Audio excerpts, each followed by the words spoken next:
พี่น้องรถซักข้างหมดแต่งร่างซักข้างหมดแต่งแม่เฒ่าอีสานกับพ่อเฒ่าอีสานมาซักข้างหมดแต่งกำลังงามพี่น้องมองดูงาม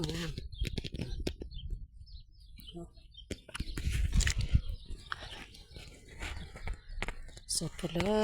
ยงามกับงามจะมีอยู่1 คู่2 คู่3 คู่4 คู่5 คู่6 คู่7 คู่พี่น้องเริ่มเฮ็ดใหม่7 คู่ถ้าผู้ใดสนใจเดือนเมษาทักมาหาเลยจ้าเด้อกำลังสิซักข้าง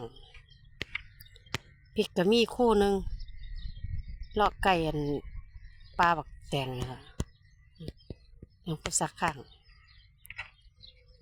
แต่งก็งามงาม